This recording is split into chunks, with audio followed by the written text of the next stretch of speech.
네, 할렐루야, 반갑습니다. 네, 김영태 목사입니다. 네, 저는 이제 생긴 거와 다르게 도대체 생긴 게 어떻게 생겼길래 여러분들 웃는지 모르겠어요. 생긴 거와 다르게 꽃을 좋아합니다. 그리고 그리고 식물도 좋아해요. 꽃과 식물을 좋아해요. 언발라스하죠. 혈기가 엄청난데 꽃을 좋아한다. 근데 제가 이제 작년 봄에 튤립을 좀 키웠어요.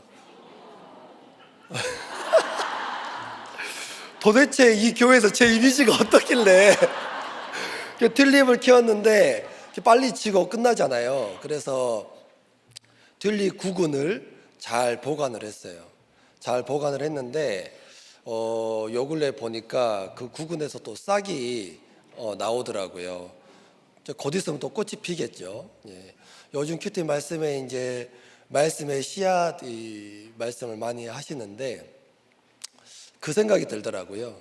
우리는 씨앗을 부화시키는 게 아니고, 말씀의 씨앗을 부화시키는 것이 아니고, 그 씨앗을 잘 간직하고만 있으면 하나님께서 잎사귀를 내고 또 열매 맺게 하시는구나 라는 생각이 들었습니다. 그래서 자, 여러분 참 추운 겨울 같은 삶을 보내고 계신 분도 계실 텐데, 우리가 들어둔 말씀을 잘 간직하면은 하나님께서 여러분 삶을 통해서 많은 열매가 맺게 될 줄 믿습니다. 네, 오늘 말씀은요, 나의 요새이신 하나님이라는 제목으로 함께 은혜를 나누도록 하겠습니다. 여러분 살면서 억울한 상황을 정말 많이 보셨죠? 저도 이제 살면서 억울한 상황을 참 많이 당해봤습니다. 근데 그 중에 이제 저 생각이 나는 게, 그 시골에 그 한여름에 어렸을 때 막 놀러 다니잖아요. 오늘 말씀에 이제 개떼가 나오는데, 시골 한여름 밤에 저도 친구들이랑 개떼처럼 그렇게 막 집에 들어가기 싫으니까 돌아다녔던 기억이 있어요. 근데 여름이니까 모기가 많이 있지 않습니까? 그래서 모기를 퇴치하고자 모기 향을 들고 다녔습니다. 모기 향을 들고 밤늦게 막 돌아다녔는데 시골이라 가로등도 없어요. 누가 누군지 잘 안 보입니다. 근데 모기향을 들고 다니는데 갑자기 앞에서 어떤 아저씨가 나타나더니 뭐라 하냐면, 이 어린 놈의 이 자식들이 어디서 담배를 피냐 하면서 저 싸대기를 막 때리는 거예요. 저 친구랑 저는 막 싸대기를 막 때리는 거예요. 막 뒤지게 두들겨 맞으면서, 이거 담배 아니요, 모기향이요. 그렇게 하니까 그 아저씨가 아빠 보더니 미안하단 말도 안 하고 헛기침 2번 하고 가버렸어요. 아직도 뺨이 얼얼한 것 같습니다. 자, 이렇게 우리는 억울한 이제 상황을 많이 살다 보면은 마주하게 됩니다. 그것처럼 다윗에게도 이렇게 억울한 상황이 펼쳐졌었는데요. 그게 바로 뭐냐면 오늘 말씀인 거예요. 오늘 말씀의 다윗은요, 정말 사울에게 충성을 했지만 돌아오는 것은 사울의 단창이었습니다. 얼마나 억울했겠습니까? 우리가 억울했던 것처럼 다윗도 억울했던 그 밤이 있었습니다. 하지만은 하나님을 나의 요새로 모셔드리는 인생은요, 도무지 견딜 수 없는 이 밤, 이 고난을 대하는 태도부터가 완전히 다릅니다. 다윗은 이 절망의 밤 앞에서 원망의 입을 여는 대신 기도의 입을 열었어요. 내 힘으로는 도무지 손쓸 수 없는 포위망 속에 갇혀 있을 때 다윗은 내가 내 인생을 지키려고 노력하는 것이 아니고 그 손을 떼고 하나님의 요새로 피신을 했습니다. 그래서 하나님을 나의 요새로 모시기 위해서는요, 첫째, 내가 세운 가짜 요새가 허물어져야 합니다. 오늘 본문 시편 59편은 사울이 사람을 보내서 다윗을 죽이려고 했던 시점이에요. 이 시점은 이제 사무엘상 19장의 내용인데요. 당시 상황을 잠깐 상상을 해보면 다윗은 방금 전까지 사울을 위해서 수금을 탔던 충신이었습니다. 그리고 나라를 구한 영웅이었어요.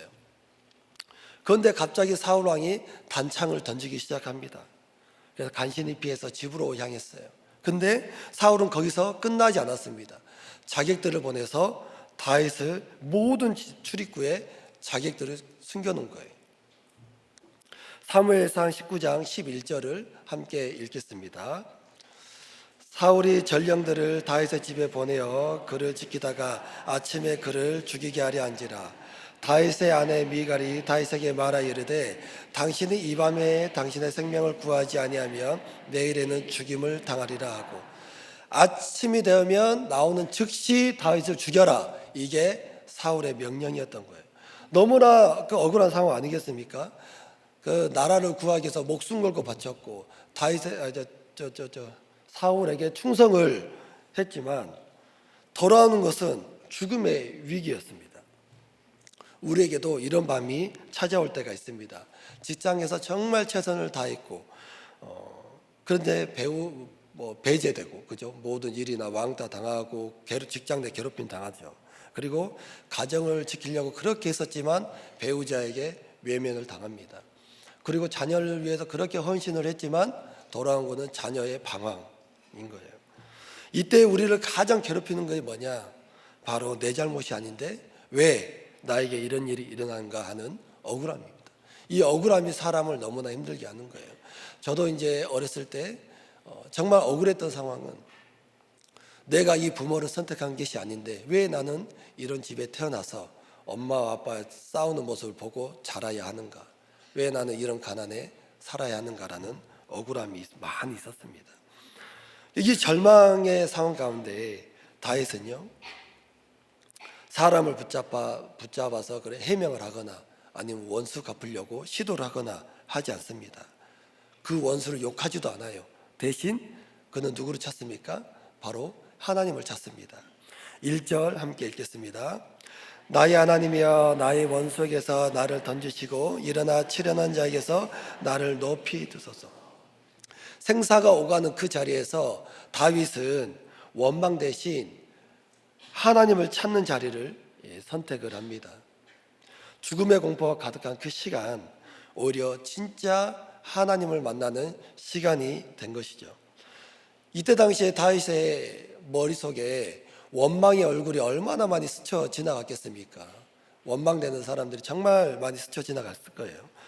그런데 하나님을 붙잡으면서 그 밤이 다윗을 죽게 하려는 밤이 아니라 거룩한 인생으로 만드시기 위해 내 손에 든 가짜 요새를 내려놓게 하시는 밤이 되었다는 거예요. 이처럼 우리가 삶을 살다 보면은 내 힘으로 빠져나갈 수 없는 포위된 삶을 살아갈 때가 많이 있습니다. 질병과 또 경제적인 위기 혹은 이유 없는 비방 같은 것들, 이런 것들이 우리를 에워쌉니다. 그 모든 길이 다 막혀버린 것 같은 그 절망의 벽 앞에 선 그 느낌 아시죠? 그 앞에 우리는 무엇을 해야 되겠습니까? 신세 한탄을 하는 대신 다윗처럼 하나님께 간구하며 기도해야 하는 거예요. 의지해야 하는 겁니다. 1절에서 다윗은 나를 높이 두소서 이렇게 간구했습니다. 여기서 높이 들다라는 것은 단순히 위로 들려 올리는 게 아니라 원수가 손을 뻗어도 절대 닿을 수 없는 그곳, 안전한 영역으로 나를 옮겨달라는 뜻이에요. 아이러니하게도 보세요. 다윗은 정말 막강한 이스라엘의 요새 가운데 있습니다. 그 요새 가운데 있지만 그 안전하다는 요새 안에서 죽음의 위협을 당하고 있는 거예요. 여러분, 사람이 만든 요새는요 완벽하지가 않습니다. 우리도 저마다 내가 의지하고 나를 지켜줄 것만 같은 그런 요새들을 쌓고 있습니다. 노후를 보장할 돈 같은 것들, 사람을 의지하는 것들. 근데 중요한 것은 우리가 의지하는 이 세상적인 요새들이 오히려 우리를 가두게 되고, 원수는 그 시점에 우리를 끌어내리고 피 흘리게 한다는 사실이에요. 그래서 내가 정말 붙들고 있는, 내가 쌓아 올리고 있는 그 요새가 얼마나 불안한 요새들인지를 우리가 잘 직면하고 가야 하는 것입니다. 그래서 다윗은 이 억울한 상황에서 스스로 힘으로 해결하거나 사람을 의지하는 대신 하나님께 나를 도우시기 위해 깨어 살펴주소서 이렇게 강구의 고백을 합니다. 4절 함께 읽겠습니다. 내가 허물이 없으나 그들이 달려와서 스스로 준비하오니 주여 나를 도우시기 위하여 깨어 살피소서. 여기서 깨어 살피다는 이 뜻은 뭐냐면 잠에서 깨어 달려오다라는 의미입니다. 여러분 이제 자녀를 키워봤지 않습니까?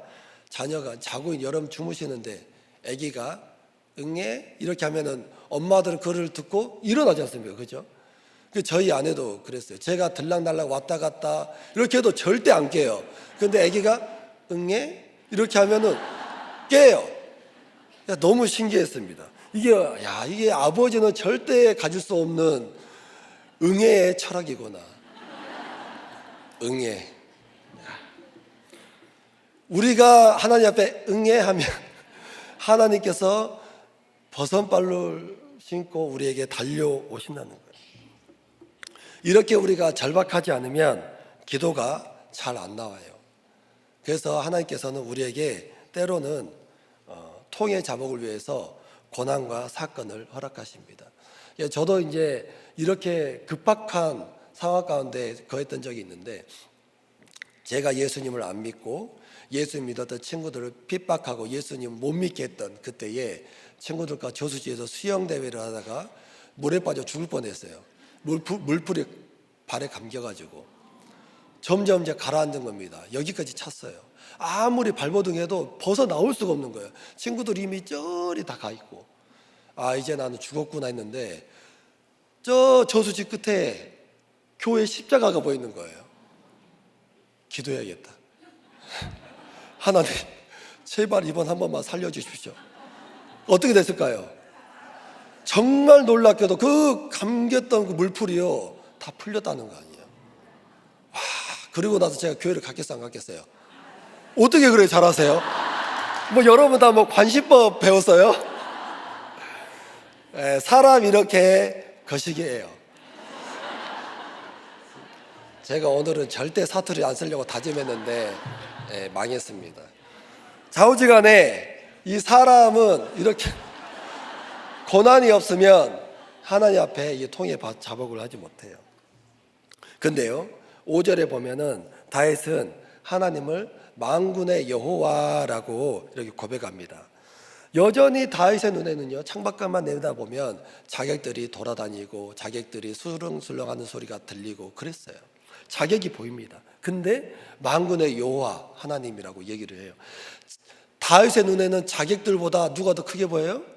하나님이 더 크게 보였던 거예요. 이처럼 우리에게도 정말 내 힘으로 어찌할 수 없는 그 밤이 찾아와야지 사건보다 하나님이 더 커 보인다는 것입니다. 다윗이 마주했던 그 밤, 예수님의 제자들이 밤 사경까지 갈릴리 호수까지 헤맸던 그 밤, 베드로가 물고기 잡으려고 밤새도록 그물을 넣었지만 물고기 잡을 수 없다던 그 밤, 그 밤이 와야지 내 힘과 노력, 열심, 교만이 완전히 깨져서 바로 문제보다 하나님이 더 커 보이는 것입니다. 여러분 그래서 문제 크기만 보면 숨이 탁탁 막힙니다. 그런데 문제보다 더 크신 하나님을 바라보면 숨통이 트이는 거예요. 그 문제를 허락하신 하나님을 우리가 바라봐야 하는 것이죠. 그 밤은 여러분을 망하게 하려는 밤이 아니라 하나님께서 여러분들을 부르시는 그 밤이에요. 지금도 그 밤을 보내고 계신 분들 많이 계시죠? 하나님께서 부르시는 시간입니다. 적용 질문 드립니다. 요즘 내가 가장 억울하다고 느끼는 관계는 누구입니까? 직장과 가정에서 반복되는 갈등 속에서 저 사람이 문제라고만 생각하고 있지는 않습니까? 지금 내가 내 힘으로 해결하려고 하는 문제는 무엇입니까? 하나님을 나의 요새로 모시기 위해서는요, 두 번째, 하나님의 세운 미스가 공동체에 머물러야 합니다. 6절과 7절을 보면 다윗을 잡으려는 원수들 모습이 아주 생생하게 나옵니다. 6절 7절 함께 보겠습니다. 그들이 점으로 돌아와서 개처럼 울며 성으로 두루다니고 그들의 입으로는 악을 토하며 그들의 입술에는 칼이 있어 이르기를 누가 드리려 하나이다. 여러분 보세요. 다윗이 기도를 했습니다. 근데 중요한 것은 기도했다고 해서 자기들이 사라집니까? 안 사라져요? 안 사라져요. 자객들이 갑자기 집에 가지 않습니다. 여전히 성 밖에는 개소리, 자객들의 소리가 막 들려요. 개처럼 울며라고 표현했지 않습니까? 이 표현은 어떤 표현이냐면 히브리 문화에서 가장 통되지 않는 그런 표현입니다. 이성도 없고 책임도 없고 본능대로 움직이는 그런 존재들인 거죠. 우리 인생에도 이러한 원수들이 있어요. 말이 통하지 않는 사람, 이유 없이 공격하는 사람, 반복되는 비방과 혈기와 분내를 쏟아내는 사람, 이런 사람들이 기도한다고 바로 사라지지 않습니다. 그런데 여러분, 이 원수, 이 자객은요, 밖에도 있지만 더 무서운 자객은 바로 내 안에 있어요. 상대의 말 한마디에 피가 거꾸로 솟는 나의 혈기, 내가 저 사람보다 낫다라는 나의 의, 그리고 하나님보다 상황을 더 크게 보는 나의 불신함, 내가 100% 죄인임을 인정하지 못하게 하는 내 안의 자아, 그것이 나를 무너뜨리는 가장 큰 자객입니다. 이것을 우리가 직면하면서 가야 돼요. 그래서 여러분, 다윗을 죽이려는 거는 사울이죠. 근데 다윗을 무너뜨리려고 하는 자는 누구에겠어요? 바로 사탄입니다. 그래서 다윗은요, 사람을 원수로 여기지 않습니다. 사울을 욕하지도 않고 자객들에게 복수하지도 않아요. 원수의 실체를 너무나 분명하게 잘 알고 있기 때문입니다.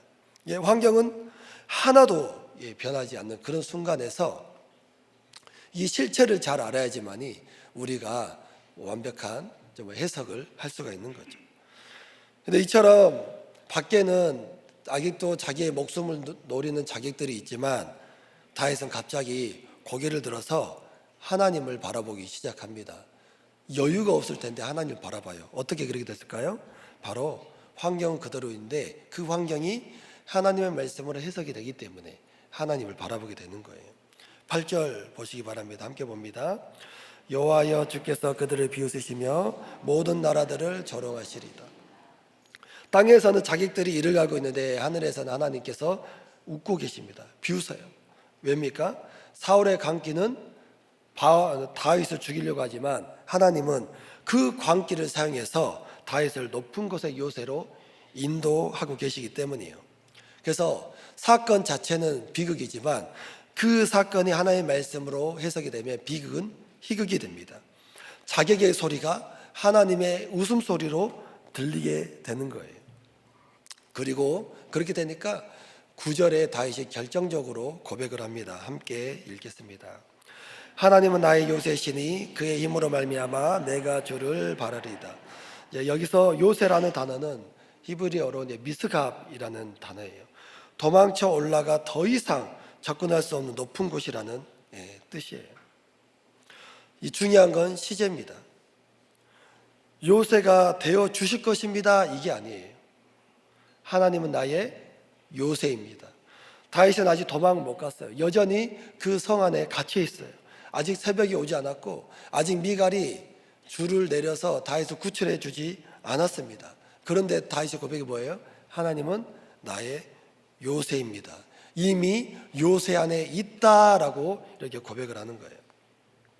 상황은 그대로인데 다윗의 위치가 완전히 바뀌어 버렸습니다.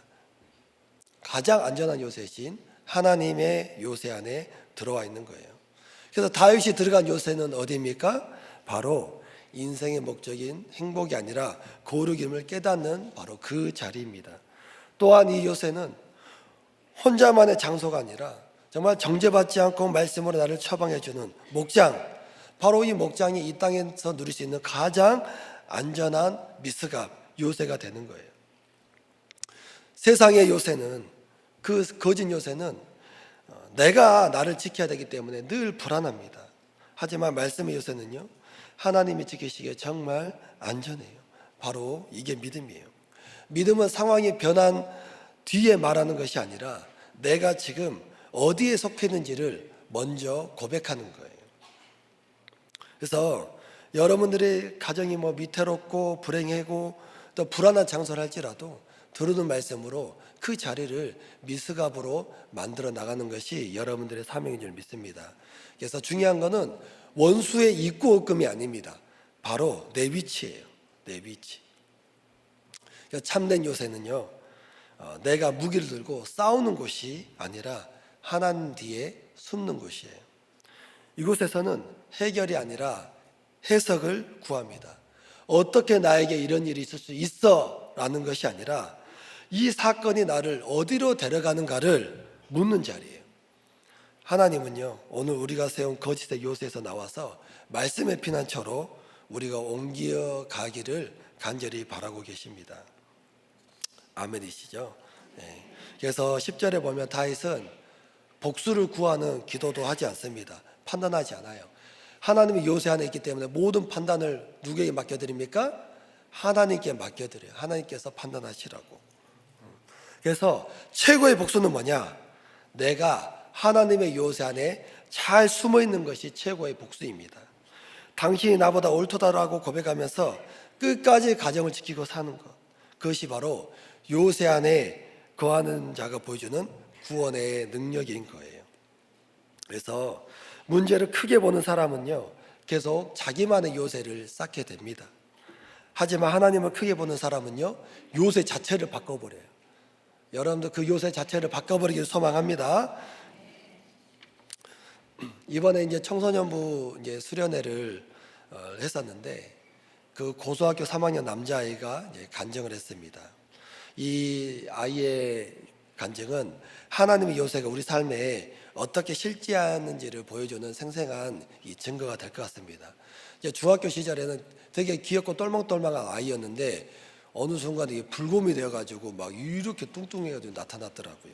근데 그 아이가 고백이 이제 참으로 놀랍고 기가 막혔어요. 사실 이 친구는요, 이번 수련회가 끝나면 죄 짓기로 결정을 한 거예요. 그래서 그 날짜를 2월 2일로 잡아놨어요. 2월 1일이 주일이었어요. 그래도 주일 지나고 나서 죄를 짓기로 결정한 거예요. 근데 죄의 가장 취약한 청소년기에 이미 그 친구의 마음은 이게 자객에게 이제 사로잡힌 거죠. 그런데 수련회 기간 동안에 들려온 말씀이 그 아이의 영혼을 흔들었어요.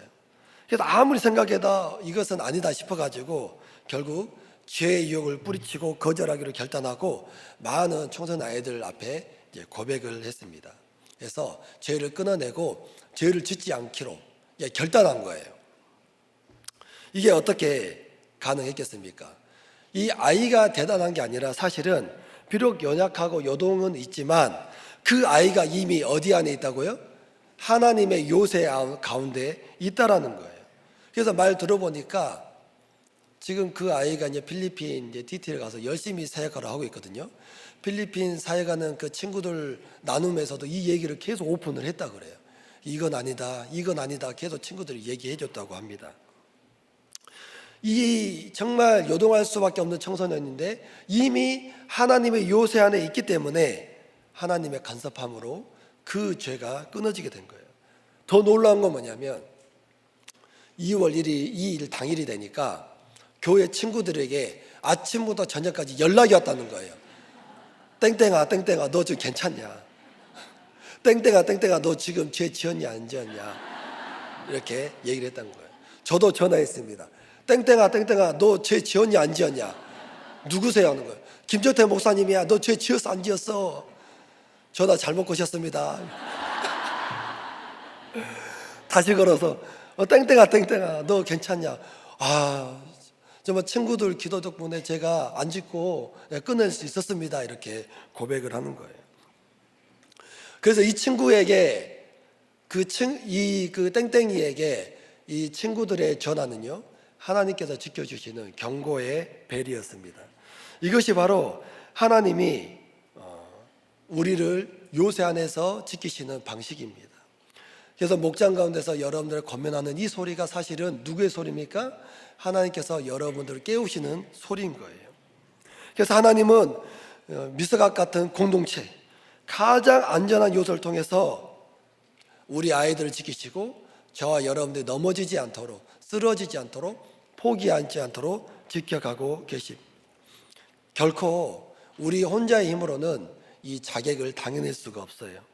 그래서 공동체에서 우리의 모든 죄를 나누고 수치를 고백하며 나갈 때 우리는 바로 그 미스갑, 정말 하나님께서 예비한 그 요새 안에 안식할 수 있게 됩니다. 그래서 공동체라는 이 요새 끝까지 붙어가는 것이 우리 인생의 가장 완벽한 그런 방어벽인 것을 믿으시기 바랍니다.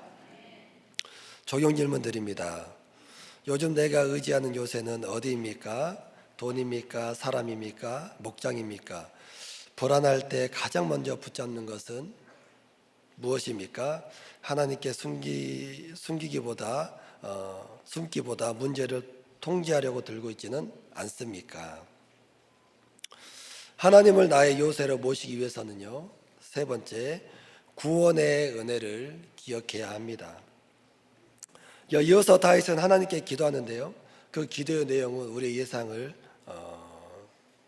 넘어섭니다. 자기를 죽이려고 눈이 뒤집힌 자객들이잖아요. 그들을 향해 죽여주시옵소서라고 기도하는 것이 아니라 죽이지 마옵소서라고 기도하는 거예요. 저 같으면 아주 사지를 3대를 멸족시켜 주시옵소서 이렇게 그렇게 기도할 텐데, 다윗은 다윗입니다. 11절 함께 읽겠습니다. 그들을 죽이지 마옵소서, 나의 백성이 잊을까 하나이다. 우리 방패 되신 주여, 주의 능력으로 그들을 흩으시고 낮추소서. 보통 우리는 속히 원수가 제거되게 달라고 막 기도, 주여 저 인간 꼴도 보기 싫습니다. 주여. 저희 어머니가 항상 그랬습니다.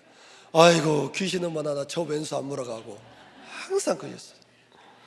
속히 제거되기를 원해요. 나를 비방하는 사람이 직장에서 빨리 쫓겨나기를 바라고, 나를 속속이는 배우자가 내 눈앞에서 빨리 그냥 사라져버리길 바라고.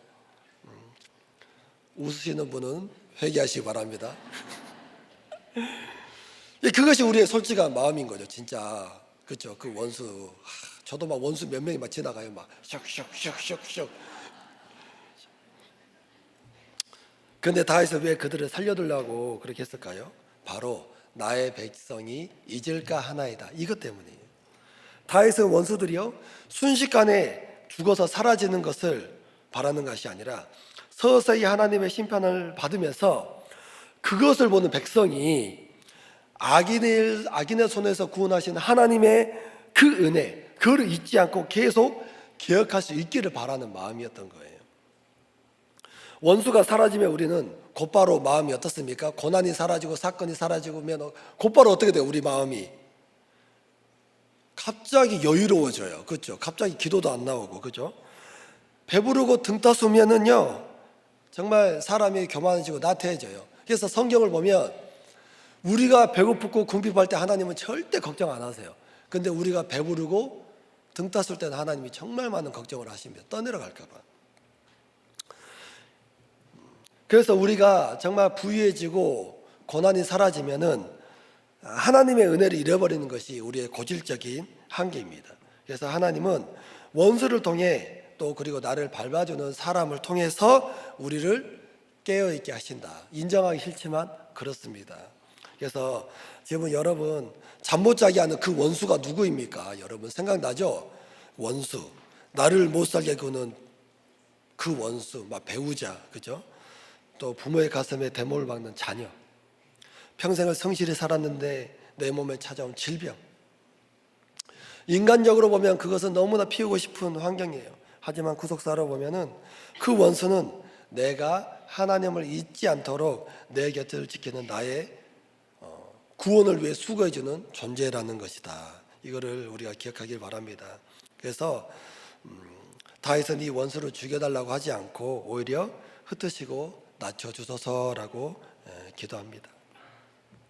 이어서 14절과 15절을 보면은 다시 6절의 상황과 이제 반복이 되는데, 여전히 아무리 이렇게 하나님께 기도한다 할지라도 여전히 원수들은 개처럼 울면서 성을 두루다니고 먹을 것을 찾아 유리해요. 상황은 하나도 변하지 않습니다. 여전히 원수들은 독소를 쏟아내요. 저주를 퍼부어요. 그리고 다윗은 여전히 방 안에 갇혀 있어요. 그런데 다윗의 반응이요 너무나 달라집니다. 6절에서는 그 원수의 소리, 그 개 짖는 소리, 그 소리에 두려워서 떨었어요. 하지만 16절에는 다윗이 완전히 바뀌어 있습니다. 16절 함께 봅니다. 나는 주의 힘을 노래하며 아침에 주의 인자하심을 높이 부르오리니 주는 나의 요새이시며 나의 환난 날에 피난처이심이니이다. 나는 주의 힘을 노래하며 아침에 주의 인자하심을 높이 부르오리니 라고 이렇게 고백을 해요. 밖에서 여전히 원수의 비방 소리, 저주의 소리, 개소리가 들리지만 내 안에서는 이제는 하나님의 웃음소리와 찬양소리가 터져 나오는 거예요. 이것이 바로 말씀으로 해석받는 삶의 힘인 것입니다. 다른 게 기적이 아니라 사건은 그대로인데, 환경은 그대로인데 내 입술의 고백이 바뀌는 것, 이것이 기적인 거예요. 원망의 제목이 감사의 제목으로 바뀌는 것, 이것이 바로 기적입니다. 그래서 17절에 다윗은요, 하나님을 나의 요새, 나의 피난처, 나의 힘, 나를 긍휼히 여기신 자, 이렇게 고백을 해요. 그런데 여기서 가장 중요한 것은 바로 긍휼입니다. 다윗이 하나님의 요새에 안전하게 거할 수 있었던 것은요, 그가 자격이 있어서 의로서가 아닙니다. 성품 때문도 아니에요. 나의 옳고 그름 때문도 아닙니다. 행위가 옳아서도 아니에요. 단 한 가지예요. 하나님께서 그를 불쌍히 여겨주셨기 때문이에요. 하나님께서 그를 불쌍히 여겨주셨기 때문에 거할 수 있었던 거예요. 그래서 여러분, 인생의 그 어두운 밤, 그 밤을 통과하는 힘은요, 내 의지나 실력이 아니라 주님의 나를 불쌍히 여겨주신 것에서 나옵니다. 그래서 내가 100% 죄인임을 인정하고 주님의 긍휼을 구할 때 그 자리는 세상이 넘볼 수 없는 가장 높은 요새, 미스갑이 된다라는 것을 기억하시길 바랍니다. 사실 저에게도 이 다윗이 이제 사울이 다윗을 이제 괴롭혔잖아요. 그것처럼 제 곁을 지키며 저를 깨워주는 한 존재가 있었습니다. 바로 이제 저의 큰 아들인 게, 아들이 이제 야구를 그만두고 방황을 이제 시작을 했습니다. 그때 제 눈의 아들은요, 14절 말씀처럼 개처럼 울며 성을 두루다니는 정말 짐승 같은 존재로 여겨졌습니다. 큰 아들이. 그래서 개처럼 저를 물어뜯는 존재, 큰 아들로 여겼어요. 아직도 큰아들 방에는 개소리가 나옵니다. 게임하면서 막 욕하면서 막 담배 냄새 나고 막 미치겠어요. 그런 존재예요, 아들이. 여전히 술 마시고 담배 피우면서 제가 하지 말라는 것은 골라서 합니다. 그래서 항상 이제 정죄의 화살을 쏘아대면서 그렇게 비방을 많이 했습니다. 그 아들 바라보면서 쟤는 고등학교만 졸업하면 바로 세상으로 떠내려 가겠구나라고 생각하면서 아들에게 아무런 소망도 두지 않았습니다. 그리고 아들 때문에 내가 힘들어하는 내 인생을 비관하고 아들 때문에 내 삶이 힘들다고 원망을 그렇게 많이 했어요. 그런데 고등학교를 졸업한 아들이 대학생이 되어서도 여전히 술, 담배를 끊지 않습니다. 하지만 놀랍게도 예배를 얘가 빼먹지를 않는 거예요. 심지어는 스스로 청소년부 스텝으로 이제 지원을 해서 아이들을 또 섬기기 시작했습니다. 정말 저는 아이를 위해서 한 게 아무것도 없는데 아들이 믿음을 잘 지켜줘서 너무나 고맙더라고요. 그래서 이제 제가 이제 다른 아이들을 섬기고 가니까 하나님께서 제 아이를 이렇게 이끌어 가신 것이 정말 믿어지는 것이 있습니다. 그래서 이번 청소년부 수련회를 하는데 아들이 수련회 장소에서 제 청소년부 아이들을 그렇게 섬기며 간절히 이제 기도하더라고요. 그 모습을 보니까 괜히 마음이 또 찡해지는 것이 있습니다. 근데 무엇보다도 이제 제 가슴을 쳤던 건 뭐냐면 수련회장에서 마주친 이제 아들의 눈빛이었어요. 그 눈빛이 아직도 기억합니다.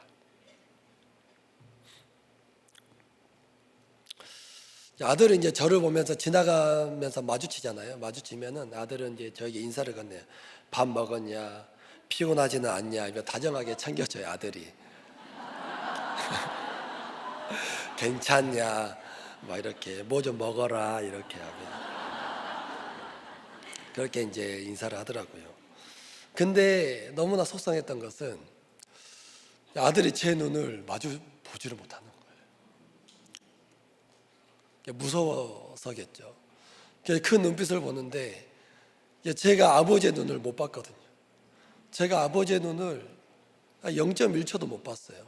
눈 마주치면 바로 피었어요. 근데 아들이 인사는 그렇게 하는데 제 눈빛을 그렇게 피하는 거예요.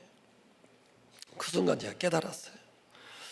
제가 얼마나 아들을 정죄하고 때렸으면 아들이 아빠의 눈을 제대로 보지도 못할까. 주의 인자하심을 높이 불러야 될 부모가 오히려 아들에게는 무서운 심판주 노릇을 하면서 핍박했구나라는 생각이 들었습니다. 왜 그동안 아들에 대해서 여유를 갖지 못했을까? 왜 그동안 온갖 혈기를 쏟아내면서 힘들게 했을까? 왜 아들의 마음을 보듬어 주지는 못하고 온갖 정죄를 했을까? 마음이 들어서 정말 회개가 되었습니다. 수련의 마지막 날 아들을 붙잡고 기도를 했습니다. 기도를 하는데 둘이서 기도는 못하고 둘이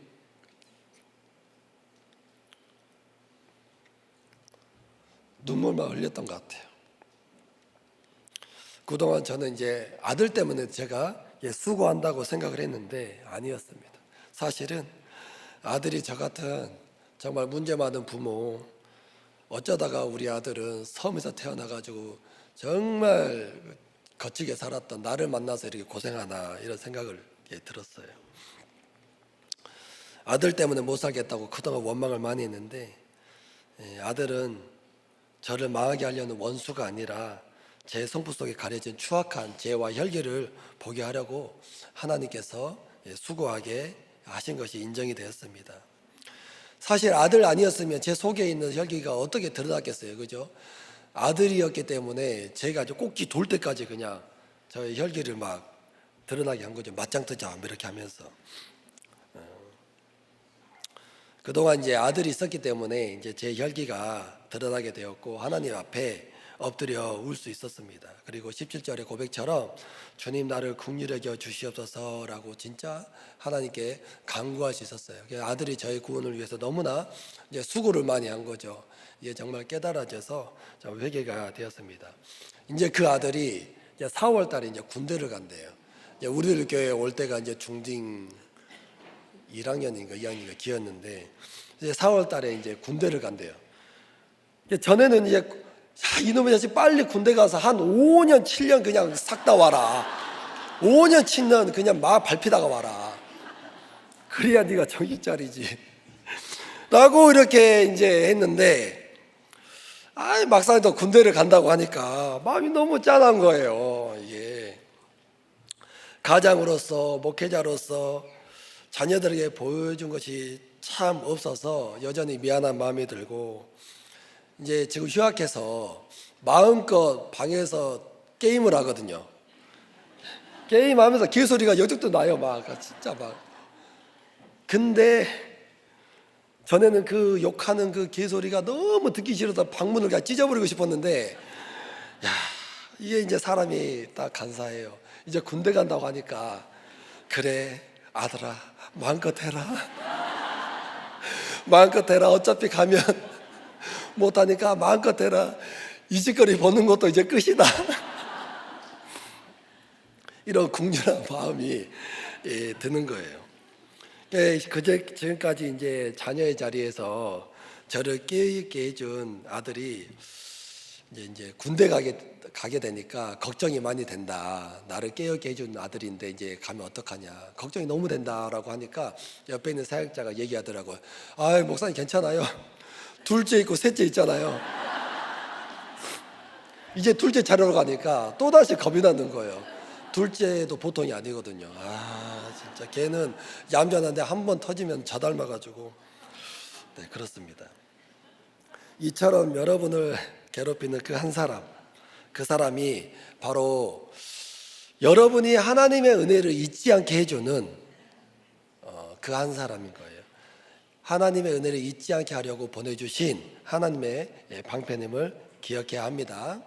그래서 우리가 저 원수가 사라지길 구하기 전에 그 원수가 내 곁에 있어야 하는 그 이유를 발견하시기 바랍니다. 그가 있기에 내가 오늘도 눈물로 엎드리고, 그가 있기에 내가 십자가를 내려놓지 않는 거예요. 그래서 원수가 사라진 그 편안한 안락보다는 원수가 있어도 하나님을 기억하는 치열한 생명을 선택하는 여러분 되길 바랍니다. 그래서 내가 내 곁에 원수를 통해서 하나님의 은혜를 끝까지 기억하며 가는 저 여러분이 되기를 소망합니다. 적용 질문 드립니다. 속기 사라지기를 바라는 내 인생의 원수는 누구입니까? 그 원수를 통해 회개가 되는 부분은 있습니까? 여전히 듣기 싫은 원수의 개 짖는 소리는 무엇입니까? 본문에 하필이면 개가 나와가지고 개 짖는 소리. 우리 기도할까요? 개 짖는 소리로 마무리해서 죄송합니다. 기도하겠습니다. 하나님 아버지, 우리가 구속사의 말씀을 듣고 가지만 여전히 억울함을 참지 못하고, 그래서 혈기를 내고 화를 내고 그렇습니다. 그러나 오늘 다윗은 억울함보다도, 그 사건보다도 크신 하나님을 나의 요새로 모셔드림을 봅니다. 우리도 정말 나의 억울함과 모든 고난과 아픈 사건을 뒤로 하고 그 문제보다 크신 하나님을 나의 요새로 받아들이며 주님 앞에 잘 붙어가고, 공동체, 정말 미스갓 같은 공동체, 우들 공동체에 잘 붙어가도록 은혜를 내려 주시옵소서. 이어서 말씀을 전하실 박영화 초원님 가운데 은혜를 더하시고 입술의 권세와 성령의 충만한 기름 부으심을 부어 주시옵소서. 감사합니다. 예수님 이름으로 기도합니다. 아멘. 2025년 부르심 받은 박영화 초원지기입니다. 목사님 너무 재미있으시죠? 저는 진지충이라 재미라고는 없는데 저와 함께하게 해주셔서 평균케 해주실 줄 믿습니다. 지난 새벽 설교 후에 청년부에서 결혼하셔서 7살, 2살 자녀를 키우시는 목장의 집사님께서 이런 말씀을 하셨어요. 아이들 애착 인형을 버리지 말고 잘 보관해야겠다고요. 저는 그 나이에 내 아들은 왕자로 키우겠다는 유치한 생각을 하고 살았는데, 장차올 환난에 예방주사 맞고 가시는 집사님이 새삼 달라 보였습니다. 우리들 교회 청년부에서 양육받은 그 집사님이 저보다 훨씬 낫고 옳다는 생각을 저절로 하게 되더라고요. 한때 우리 집 보석이었고 제가 집착했던 그 아들도 청년부에서 신결혼을 앞두고 있습니다. 이제 가문의 자랑입니다. 여기까지 인도하신 주님을 찬송합니다. 오늘 주신 말씀은 시편 59편 1절에서 17절, 나의 요새이신 하나님이라는 제목으로 사울이 사람을 보내어 다윗을 죽이려고 그 집을 지킨 때에 쓴 시입니다. 사울의 질투로 인해 아무 죄 없는 다윗이 억울하게 죽임당할 위기에 처하지만 미갈의 도움으로 창에 줄을 달아내려 도망갈 수 있었습니다. 다윗은 하나님께 기도하고 환경의 속임을 분별하며 환난 중에도 찬송으로 응답하는 참된 신앙을 보여줍니다. 당대 신앙으로 하나님을 몰랐던 제가 어떻게 고난 속에서도 하나님을 찬송하는 인생이 되었는지 주께서 하신 일을 나누겠습니다. 다윗처럼 환난 중에도 찬송하는 인생이 되려면 첫째, 억울함 속에 숨어드는 원수를 봐야 합니다. 억울함은 내가 옳다는 자기 확신에서 시작되어 자기 연민과 분노를 낳고 사람을 탓하게 되고 공동체 안에서도 고립되며 결국 하나님도 원망하게 됩니다. 이 억울함을 말하지 못하고 안으로 사귀게 되면 쓴뿌리가 자라게 되고 주변 사람들도 병들게 만듭니다. 이것이 억울함이 죄로 발전하는 패턴입니다. 그렇지만 이 억울함을 하나님 앞에 정직하게 내어놓는다면 하나님은 억울함을 은혜의 출발점으로 바꾸어 주십니다. 저는 불신 가정에서 맞벌이 공무원이시던 부모님의 일남 일녀 중 마지로 태어났습니다. 5살 때부터 초등 4학년까지 가족과 떨어져 외가에서 자랐는데 결정적인 이유를 후일 어머니에게 듣게 되었습니다. 어머니 대신 저희 남매를 돌보던 분이 남동생이 운다는 이유로 때리고 굶긴 사건이 발각되어 그 사람은 어머니에게 뺨을 맞고 쫓겨났고, 저는 동생의 상황을 어머니에게 알리지 않았다는 이유로 심하게 야단을 맞았습니다. 그 후 직장 생활을 하면서 둘 모두를 감당하기 어려웠던 어머니는 저를 외가에 맡겼다고 하셨습니다. 그때부터 동생을 돌보지 못했다는 자책감과 거절감이 무의식에 있었던 것 같습니다. 무심한 할머니와 무서웠던 외삼촌과 살면서 예민하고 겁이 많았던 저는 사람의 눈치를 보며 사람이 두려웠습니다. 외가로 가끔 저를 보러 오시는 엄마와의 반복되는 이별이 너무 싫었고, 해질녘 골목길에 쪼그리고 앉아 엄마를 기다리던 슬픈 기억이 남아 있습니다. 초등 고학년부터는 가족과 함께 살게 되었지만, 날마다 술을 드시고 새벽에 귀가하시는 아버지는 낯설고 어렵고 불편하기만 했습니다. 말이 없으시니 엄하게만 느껴졌고, 자주 못마땅한 표정으로 혀를 차고 짜증을 내시니 더 눈치가 보였습니다. 남동생만 친자식 같다는 생각으로 의기소침해져서 비교하고 시기하며 지냈는데, 중학교 때까지 우수했던 남동생이 고등학교 진학 후 사춘기 방황이 시작되었습니다.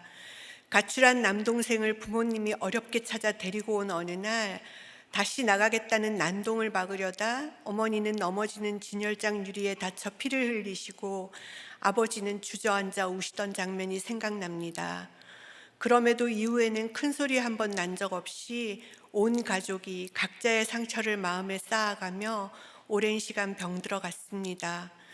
도피 유학을 간 남동생은 도박 경험을 시작으로 유흥에 빠져 지냈고, 귀국 후에도 반복되는 실패로 지금까지 경제적 어려움을 겪고 있습니다.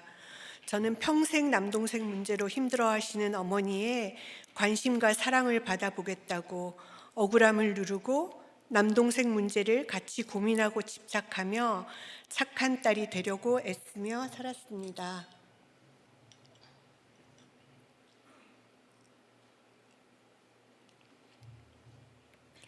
대학에 가서 첫 미팅에서 만난 지금의 남편은 착하고 성실하고 능력 있어 보였고, 나를 버리지 않고 어릴 적 외로움과 억울함에서 건져줄 것 같은 믿음으로 7년 교제 후 결혼했습니다. 최고의 성적으로 대기업에 입사한 남편은 날로 일중독이 되어갔고, 얼굴 마주볼 시간도 없는 삶을 살며 너무 외로웠습니다. 결혼 당시 남편이 원하는 생활은 아이도 필요 없고 양가 부모 형제와는 얽히지 말며 각자 독립적으로 세상에서 성공하는 딩크 부부였습니다. 집안 대소사는 당연히 제가 다 감당해야 했고, 모든 일에 생각하고 또 생각해서 얘기를 하면 돌아오는 대답은 몰라, 글쎄가 전부였습니다. 그렇게 사람에게는 관심이 없고 돈을 중요하게 여기는 남편에게 인정받고 싶어서 겁없이 장사를 벌이기도 했습니다. 10년 동안 잘 되던 일이 당시 나라에서 사치를 조장하는 업종으로 분류되어 엄청난 금액의 억울한 세금을 추징당하며 결국 폐업하게 되었습니다. 여자도 남자와 평등하게 배운 만큼 경제생활을 하는 것이 당연하다고 생각했었는데, 스스로는 절대 그만둘 수 없던 일을 내려놓고 너무도 무시하던 전업주부가 되었습니다. 피해의식과 열등감으로 자기를 비하하니 남편이 집에서 말이 없는 것도 외롭게 하는 것도 모두 무시로 느껴졌습니다. 욕구불만으로 히스테리가 쌓여 몇 년에 한 번씩 감정이 폭발해 싸움을 걸어도 반응이 없고, 후에 제가 화를 냈다는 것조차 기억나지 않는다고 할 만큼 남편은 회피로 일관했습니다. 생각에서부터 죄가 시작된다고 하셨는데, 억울함 속에 숨어든 피해의식, 원망, 미움, 판단과 정죄가 제 속의 원수였음을 그때는 알지 못했습니다. 남편은 시댁과 친정에 대한 저의 인본적인 섬김도 과하다고 못마땅해 했는데, 제 옳음과 열심이 앞서서 스스로를 들볶는 삶을 살았던 것 같습니다. 이렇게 사람의 눈치를 보며 과한 섬김으로 긴장이 한계에 차면 혼자 술을 마시고 음란하게 살았습니다. 불면이 너무 힘들어 잠을 자야 한다며 음주를 합리화하니 점점 아버지처럼 알코올 의존증이 생겼습니다. 그럼에도 친정에서 보고 배운 대로 남편 앞에서는 교양 있는 척 위장하며 버텼고, 그럴수록 인생은 허무하고 자존감은 바닥을 쳤습니다. 오늘 본문에서 다윗은 억울하고 외로운 중에 나의 하나님이여 여호와여 주여 부르짖으며 솔직하게 간절히 구합니다. 그런데 하나님을 알지 못했던 저는 억울함의 보상으로 사람에게 인정받는 것이 우상이 되어 끝없이 사람을 의식하고 믿고 의지했습니다. 다윗처럼 환난 중에도 찬송하는 인생이 되려면 둘째, 밤과 같은 심판의 사건에서 하나님이 웃으시는 뜻을 알아야 합니다. 히브리 시문학에서 59편 8절은 전환 구절이라고 합니다.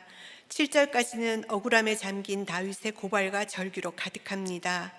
이 절규에서 멈추면 억울함은 한이 되어 반드시 자기를 죽이는 힘으로 작용한다고 하셨습니다. 외부로는 냉소, 비난, 불신으로 드러나고 내부로는 자책, 무가치함, 절망으로 바뀝니다. 그러나 8절 주가 웃으신다로 바뀌는 순간 다윗의 중심이 원수에게서 하나님께로 옮겨집니다.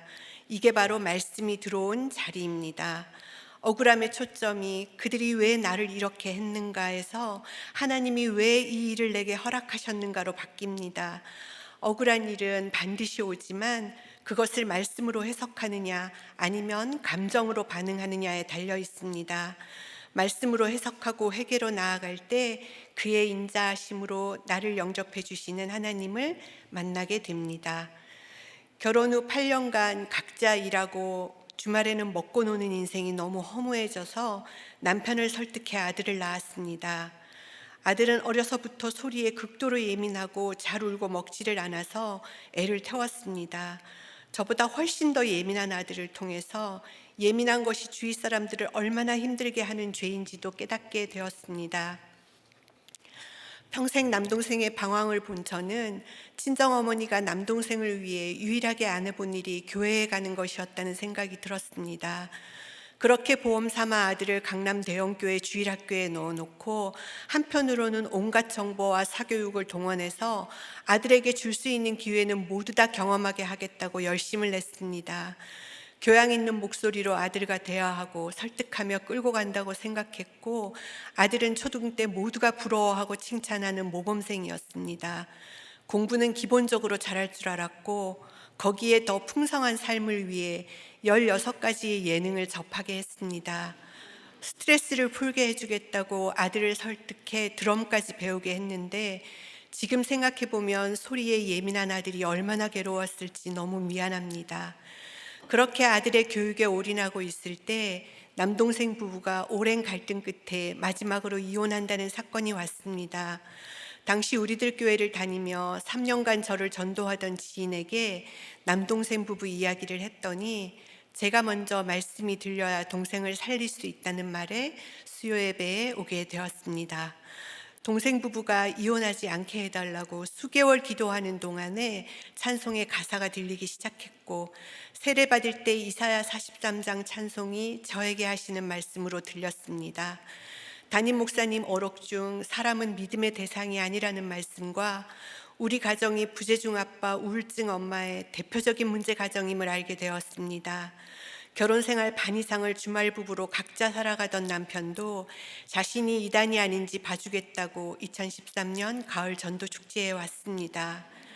모태신앙임에도 저를 만난 후 교회에 가지 않고 밖에 서 있던 남편이 그 첫 예배에서 눈물로 영접하고 함께 신앙생활을 하게 되었습니다. 1년 정도 지났을 무렵 모범생이었던 아들이 왜소한 체격으로 놀림받은 억울함을 쏟아내기 시작했습니다. 학교 생활을 힘들어하고 자살 충동을 표현하며 관계 문제로 한계에 부딪히면서 급기야 날마다 자퇴를 이야기하는 지경이 되었습니다. 우선 살려야 하니 자퇴하자고 하면 막상 자퇴를 결단하지도 못하고 극도의 짜증과 분을 내며 겨우 학교에 가기를 반복했습니다. 그렇게 견디다가 돌아와서는 가방을 던지고 11층 베란다 밖을 멍하니 내려다보며 죽고 싶다고 말하는 시간이 잦아졌습니다. 학교와 상담을 하면 집에서 하는 아들의 행동을 믿지 않을 만큼 밖에서는 사람들을 의식하고 죽을 힘을 다해 버티는 아들을 보며 사람에게 잘 보이려고 지나친 에너지를 쓰는 제 모습이 보였습니다. 그 와중에도 아들 편이 아니라 옳고 그름의 상황을 이해시키려고 설명하고 오히려 상대편이 되어 설득하려 하니 늘 아들의 분노를 부추기는 역할만 했습니다. 당시 아들과의 하루하루는 겨우 말씀을 듣기 시작한 제게 형벌이었습니다. 분노와 욕설을 참아내지 못했던 저는 어느 날은 개처럼 울며 독주를 마시고 소리를 지르고 입으로는 악을 토하며 똑같이 입술에 칼 같은 말로 되갚아 주었습니다. 그때 아들이 가장 많이 했던 말이 시끄럽다 말하지 말라였고, 그래도 말하면 입 다물라고 소리쳤습니다. 유일하게 잘할 수 있는 게 말로 설득하는 것이라고 생각했던 저를 처절히 깨지게 하시며 입을 다물게 하셨고, 말할 때와 하지 말아야 할 때를 훈련받게 하셨습니다. 온 가족 정신과 검사에서 제가 가장 심각한 우울이고, 이런 엄마가 주 양육자여서 아들이 영향을 받았겠다는 결과를 받게 되었습니다. 받아들이기 너무 힘들었지만 유라굴로 강풍 말씀을 주신 날 제 우울을 인정하고 강박과 불안약을 먹기 시작했습니다. 평생 알았던 소화불량과 두통은 우울의 신체화 증상임도 알게 되었습니다. 끊지 못했던 술도 우울증 약을 먹으니 거의 생각이 나지 않게 되었습니다. 그 후로도 몇 년간 약 먹기를 거부하며 힘들어하던 아들은 말씀이 들리는 만큼 했던 저의 작은 적용들에 마음을 열기 시작했습니다. 같이 큐티하자고 하면 비웃고 조롱하며 입을 닫았던 아들이 어느 날 늘 같은 자리에 있었지만 관심도 없었던 바니 인형을 오며 가며 걷어차고 툭툭 건드리며 말을 거는 모습을 보게 되었습니다. 정신과에 가서 의논했더니 애착 인형일 수 있으니 같이 놀아주라고, 어린 아기처럼 다시 키워야 한다고 말씀하셨습니다. 그날 이후 바니 같은 목소리로 아들에게 말을 걸고, 아들이 바니에게 하는 말을 제게 하는 말로 듣고, 그날 말씀 한마디라도 바니를 통해 전하려고 고민하면서 하루하루를 보냈습니다. 그렇게 바니와의 대화를 통해 점점 저와 큐티하는 날이 많아지고, 청소년부 신방을 받은 다음 사무엘아 재앙이 그쳤더라의 말씀을 주신 날 아들이 우울증 치료를 받겠다고 결단하고 함께 예배에 가는 기적이 일어났습니다. 아직도 우울의 신체화 증상과 스트레스의 과도한 반응으로 약을 먹고 있지만 예배가 세워지고 중등부 교사로도 섬기면서 심결혼을 앞두고 있습니다. 청년부 부목자인 아들이 목자인 여자친구 덕분에 열심히 큐티하는 모습이 너무 감사합니다. 아들과 전쟁 중에 주말 부부였던 남편은 가끔 보는 아들을 못마땅하게 여기며 몸싸움까지 했었는데 2016년 정리해고 이후 자신의 죄를 고백하고 아들을 있는 그대로 보려고 노력하며 관계가 회복되고 있습니다.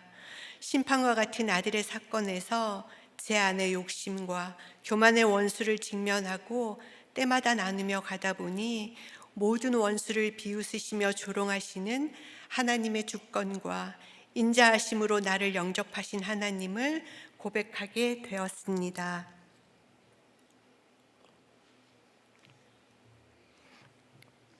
다윗처럼 환난 중에도 찬송하는 인생이 되려면 셋째, 여전한 원수 앞에서도 찬송할 수 있도록 긍휼을 구해야 합니다. 세 번째 대지는 시편 59편의 영적 절정입니다. 환난 속에서 자기의가 무너지고 하나님의 의가 세워질 때 억울함은 찬송으로 변합니다. 원수들의 존재를 심판의 대상으로만 보지 않고 하나님이 쓰시는 도구로 받아들입니다. 다윗은 하나님이 원수를 통해 자신을 낮추고 계신다는 것을 깨달았습니다. 14절 이후 반복되는 구절을 볼 때 다윗의 외부 현실이 변하지 않았음을 보여줍니다.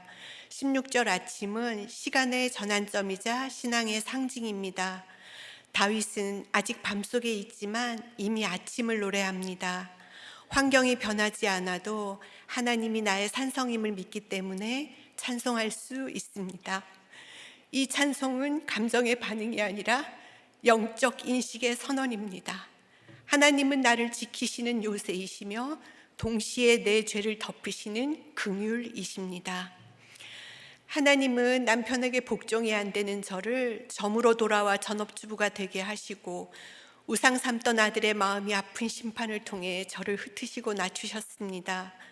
오감이 예민한 저는 선할 것 하나 없는 제 느낌과 감정에 요동하는 미성숙한 삶을 살았습니다.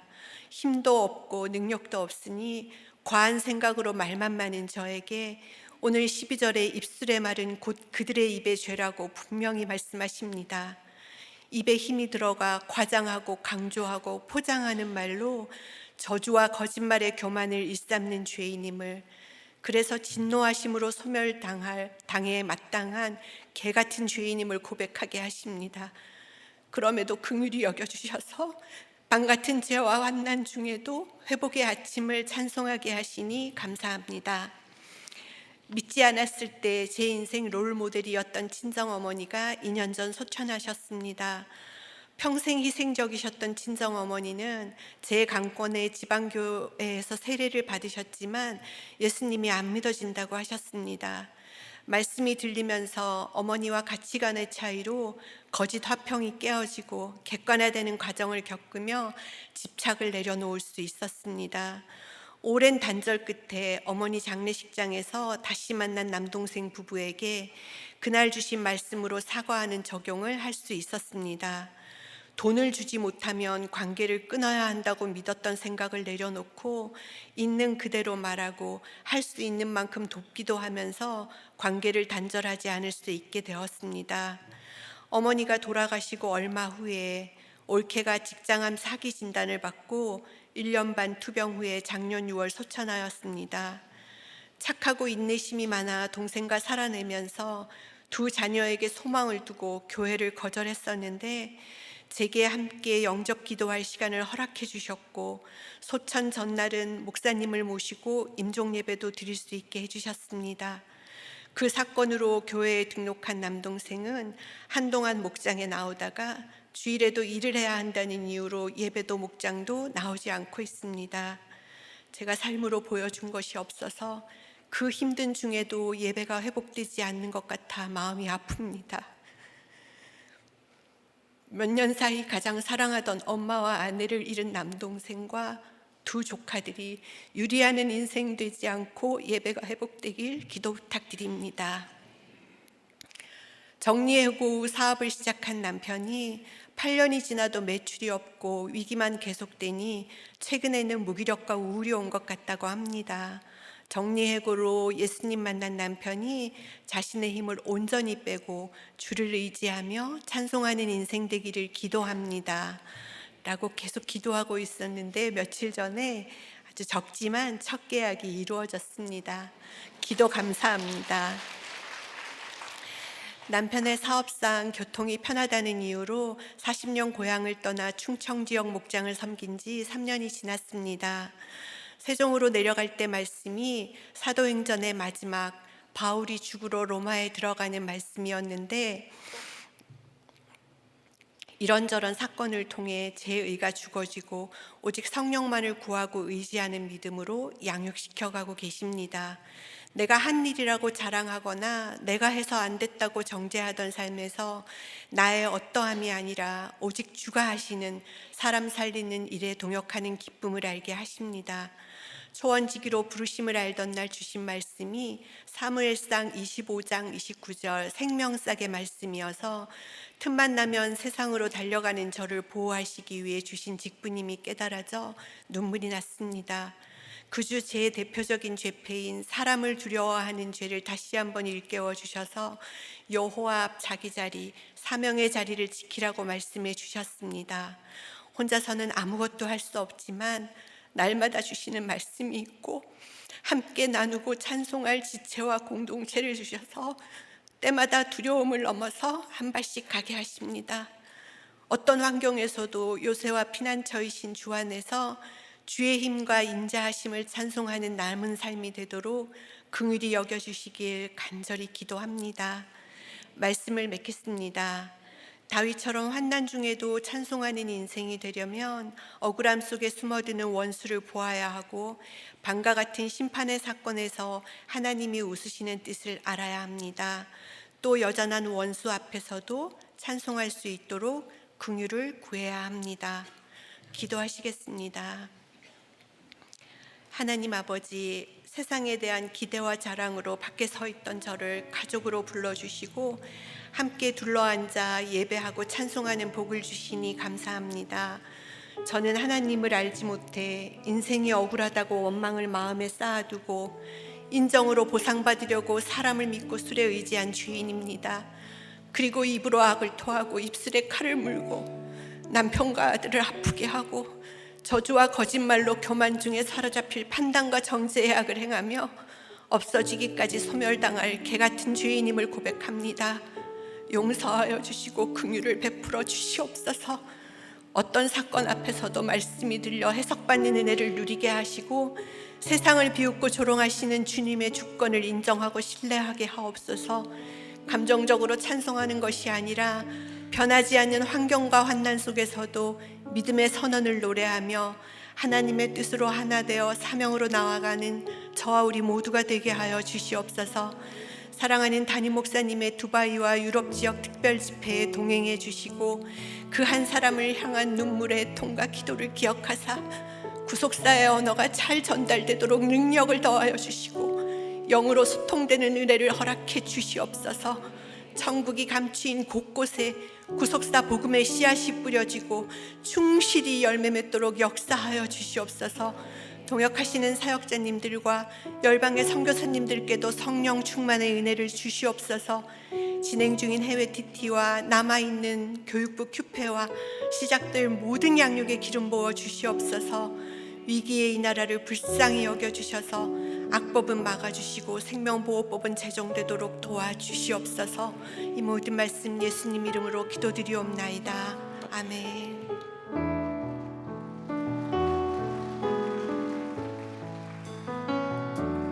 나의 힘이 되신 여호와여, 내가 주님을 사랑합니다. 주는 나의 반석이시며 나의 요새시라. 주는 나를 건지시는 나의 주, 나의 하나님, 나의 피할 바위시요, 나의 왕 되시라. 나의 하나님,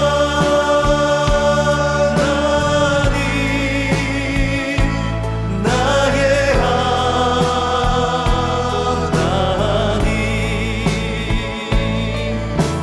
구원의 뿌리시요, 나의 산성이라.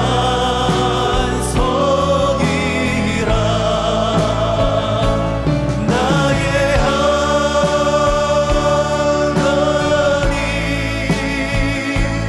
나의 하나님, 그는 나의 여호와, 나의, 우리가 주님을 간절히 부릅니다. 나의 하나님, 나의 하나님,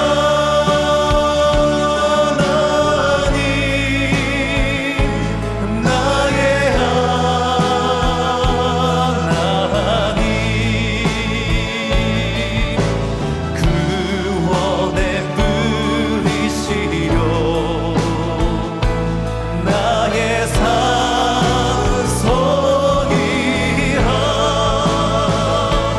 나의 하나님, 나의 하나님, 그는 나의 여호와, 나의 구세주.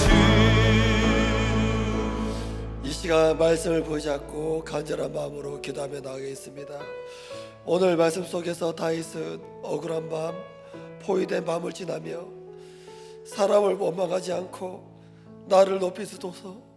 나의 하나님이여, 원수에게서 나를 건지소서. 이렇게 하나님께 부르짖었습니다. 우리도 인생을 살다 보면 이해되지 않는 고난의 밤을 만납니다. 오늘 말씀을 전해주신 초원님도 어렸을 때부터 결혼하여 가정을 꾸렸을 때도, 아이를 낳고 양육할 때에도 끝없이 이해되지 않는 고난의 밤이 찾아왔다고 하셨습니다. 이처럼 가정 안에서, 직장에서, 관계 속에서 왜 하필 나에게 이런 일이 나며 억울함이 올라올 때가 있습니다. 그러나 오늘 말씀은 그 밤이 우리를 망하게 하려는 밤이 아니라 우리 안에 교만과 완고함을 내려놓고 하나님의 요새로 부르시는 밤임을 보여줍니다. 이 시간 내 힘으로 해결했던 문제들을 내려놓고 정죄와 혈기, 회피와 변명으로 가정을 대했던 나의 죄를 먼저 회개하며 나가길 소원합니다. 배우자를 원수처럼 여기며 판단했던 마음을, 자녀를 품지 못하고 통제하려고 했던 태도, 억울함 앞에서 기도 대신 말로 풀었던 나의 모습을 주 앞에 올려드립시다. 다윗처럼 하나님은 나의 요새이십니다라고 고백하며 내 가정이 세상의 요새가 아니라 말씀의 요새가 되게 해달라고, 나의 회개의 눈물이 가정의 구원의 시작이 되게 해달라고, 주여 우리 가정을 불쌍히 여겨 주옵소서. 우리 가정을 살려 주옵소서. 우리 가정이 미스감에 거하도록 인도하여 주시옵소서. 주님 한번 부르고 기도하겠습니다. 주여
하나님께서는 악하고 음란한 이 세상 한복판에 구속사의 말씀을 믿고 살고 누리는 미스가 공동체를 우리에게 허락해 주셨습니다. 세상의 요새가 아니라 하나님의 요새 안으로 우리를 불러 모아 주셔서 우리가 살아났고 가정이 숨을 쉬게 되었습니다. 절망의 밤 가운데서도 말씀으로 해석받는 은혜를 누리게 하셨습니다. 이 시간 그 은혜를 기억하며 먼저 감사와 회개로 주님 앞에 나갑시다. 우리들 공동체를 통해서 빚지고 환난당하고 원통한 자들이 두려움 없이 찾아와서 울고 회개하고 다시 살아나는 생명의 공동체가 되게 하여 주시옵소서. 특별히 목장 가운데 여전히 가정의 문제, 자녀의 문제, 관계의 갈등으로 또 질병으로 긴 밤을 보내고 있는 지체들이 있습니다. 말하지 못한 눈물, 드러내지 못한 죄책감 속에 혼자 싸우고 있는 가정들을 주여 불쌍히 여겨 주시옵소서. 끝까지 말씀과 큐티 목장에 붙어가도록 인도하여 주시옵소서. 또한 담임 목사님의 유럽 일정 가운데 성령의 기름을 충만히 부어 주시옵소서. 방문하시는 교회와 감당하시는 모든 사역을 위해 구속사의 말씀이 선포될 때마다 어둠을 밝히는 등불이 세워지게 하시고 뿌려지는 말씀의 씨앗마다 각 지역 가운데 큰 열매로 맺히는 그 은혜를 허락하여 주시옵소서. 구속사의 말씀이 강에서 바다로 흘러가게 하시고 함께 동역할 일꾼들을 더욱더 붙여 주시옵소서.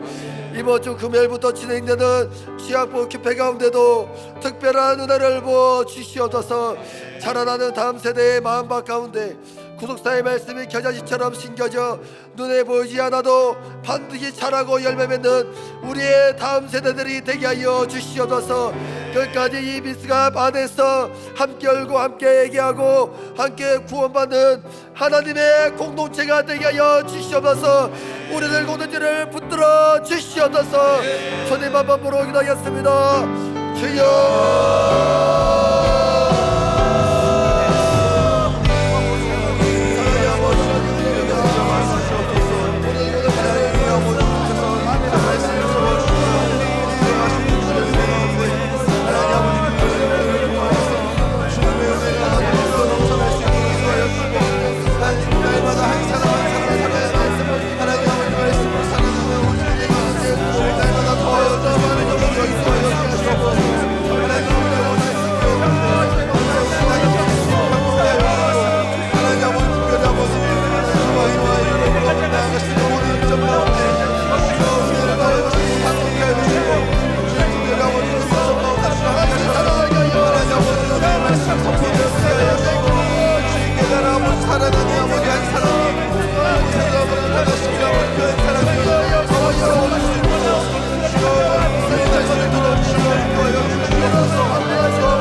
이 시간 나라를 위해서 함께 기도하겠습니다.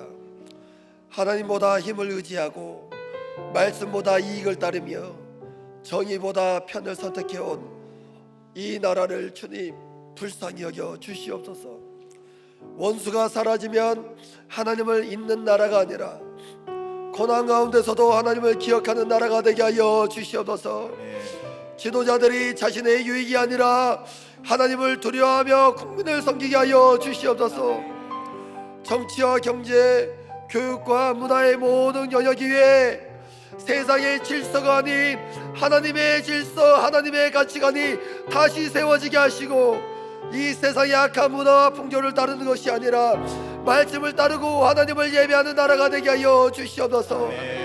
이 나라의 아픔과 혼란이 하나님을 잊지 않게 하는 도구가 되게 하시고 이 땅 가운데 회개와 공율, 복음의 길이 다시 열리도록 역사하여 주시옵소서. 낙태법이 폐지되게 하시고 차별금지법이 통과되지 않도록 주님께서 역사하여 주시옵소서. 부디 이 나라가 하나님을 대적하는 세상의 물결 풍조에서 벗어나 하나님을 섬기는 나라가 되게 해달라고 하나님께 쓰임받을 믿음 있는 위정자들을 일으켜주시고 지역 감정과 이념 갈등을 멈추고 진정 국민을 위한 정치를 할 수 있도록 이 나라를 불쌍히 여겨달라고 다 함께 주님 한번 부르고 기도하겠습니다. 주여.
공동체의 이름을 기억하며 기도하겠습니다. 화면을 보시면 우리 공동체 지체들의 기도 제목이 있습니다.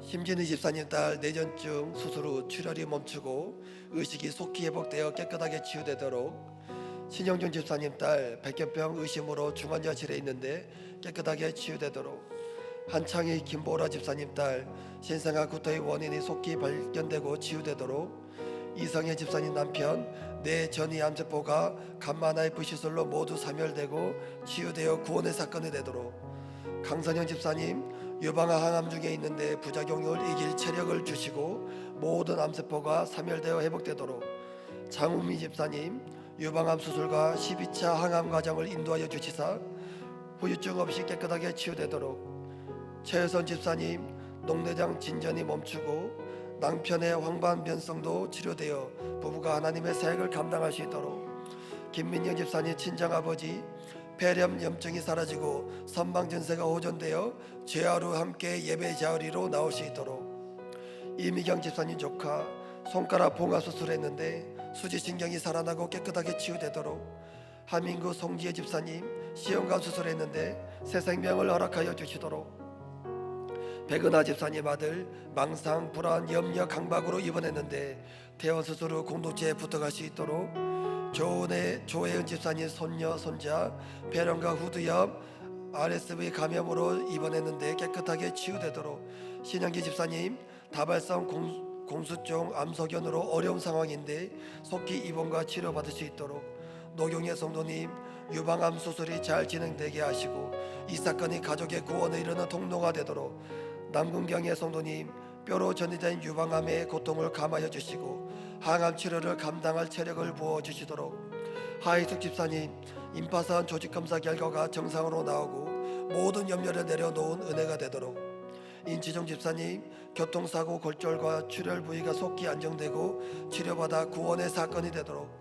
임순옥 집사님 어깨 인공관절 수술 부위가 잘 아물고 통증이 사라져 깨끗하게 치유되도록, 유혁진 집사님 아내 우리들 공동체에 오게 하시고 모든 갈등 해결되어 5 식구가 함께 살 수 있도록, 김영수 집사님 아내 방황을 멈추고 주님께 돌아와 음란과 돈을 버리고 가정으로 돌아올 수 있도록, 최용환 집사님 크레인 사고 합의가 원만하게 해결되어 생업을 지키게 하시고 이 고난이 구원의 사건이 되도록, 이 시간 우리 공동체의 이름을 기억하면서 우리 공동체 지체들이 세상의 요새가 아니라 하나님의 요새 안에 들어와 말씀 가운데 평안함을 누리고 이 모든 기도적 가운데 하나님의 은혜가 임하기를 이 시간 공동체 이름을 기억하며 주님 한 마음으로 기도하겠습니다. 주여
풍성하신 하나님 아버지, 오늘 시편 59편 말씀을 통해서 우리 인생의 억울한 밤을 어떻게 통과해야 되는지 깨닫게 하시니 감사합니다. 그러나 저를 힘들게 하는 아내와 자녀들을 정죄하며 내 죄를 보기보다 늘 상대방 탓만했던 완악한 자입니다. 저의 구원을 위해 수고해준 가족인데도 저는 아내와 아들을 원수 취급을 하면서 원망했던 저입니다. 주여 용서하여 주시옵소서. 원수가 에워싸는 그 밤은 저를 망하게 하려는 밤이 아니라 제가 붙들고 있던 세상의 가짜 요새를 놓게 하시는 하나님의 은혜임을 믿습니다. 이제는 왜 나에게 이런 일이 일어났는가 묻지 않게 하시고 이 사건을 통해 나를 어디로 인도하시는가를 묻는 해석의 은혜를 허락하여 주시옵소서. 주님, 공동체를 위해 기도합니다. 여전히 불안해서 계산하고 두려워서 통제하려던 우리의 거짓 요새에서 나와 오직 우리를 높이 드시는 하나님의 요새 미스갑으로 공동체로 피하게 하여 주시옵소서. 혼자서는 자격을 이길 수 없사오니 우리의 수치를 정직하게 나누고 말씀의 처방을 받을 수 있는 공동체라는 이 요새 끝까지 잘 붙어가는 우리가 되게 하여 주시옵소서. 여전히 공동체에는 이혼의 위기와 부부구라 자녀 고난, 여러 가지 고난과 아픔과 질병의 사건들을 겪는 성도님들이 참 많이 있습니다. 공동체에 잘 붙어갈 수 있도록 주여 인도하여 주시옵소서. 이번 주 금요일부터 진행되는 취하부 집회 가운데도 특별한 은혜를 부어 주시옵소서. 자라나는 다음 세대의 마음밭 가운데 구속사의 말씀이 겨자씨처럼 심겨져서 눈에 보이진 않아도 반드시 자라고 열매 맺는 우리의 다음 세대들이 되게 하여 주시옵소서. 끝까지 미스갑 안에서 함께 울고 함께 회개하고 함께 구원받는 하나님의 공동체가 되게 하여 주시옵소서. 특별히 담임 목사님을 위해서 기도합니다. 안식월 기간에도 말씀이 들리는 그 한 영혼의 구원을 위해 쉬지 않으시고 유럽을 가십니다. 가시는 그 걸음 인도하여 주시고 건강을 지켜주시며 하시는 사역을 통해서 그 땅의 구속사의 말씀이 강에서 바다로 흘러가는 은혜를 허락하여 주시옵소서. 기름 부어 주시옵소서. 이 나라를 위해 기도합니다. 하나님, 이 나라를 불쌍히 여겨 주옵소서. 하나님을 대적하는 악한 문화가 근절되게 하시고 악한 법들이 사라지며 다시 하나님을 찬양하고 예배하는 나라가 되게 하여 주시옵소서. 분열과 대립이 종식되고 진정 국민을 위해 섬기는 위정자들이 되게 하여 주시옵소서. 차별금지법이 통과되지 않게 하시고 낙태법이 폐지되어서 생명을 살리는 나라가 되게 하여 주시옵소서. 이제는 우리 주 예수 그리스도의 은혜와 하나님의 사랑과 성령님의 감동 충만하신 은혜가 하나님을 나의 요새로 공동체를 나의 미스갑으로 여기기로 작정하는 모든 성도님들 위에, 모든 가정 위에, 모든 지체 위에, 모든 사역 위에 이제로부터 영원토록 함께 있기를 간절히 축원하옵나이다. 아멘.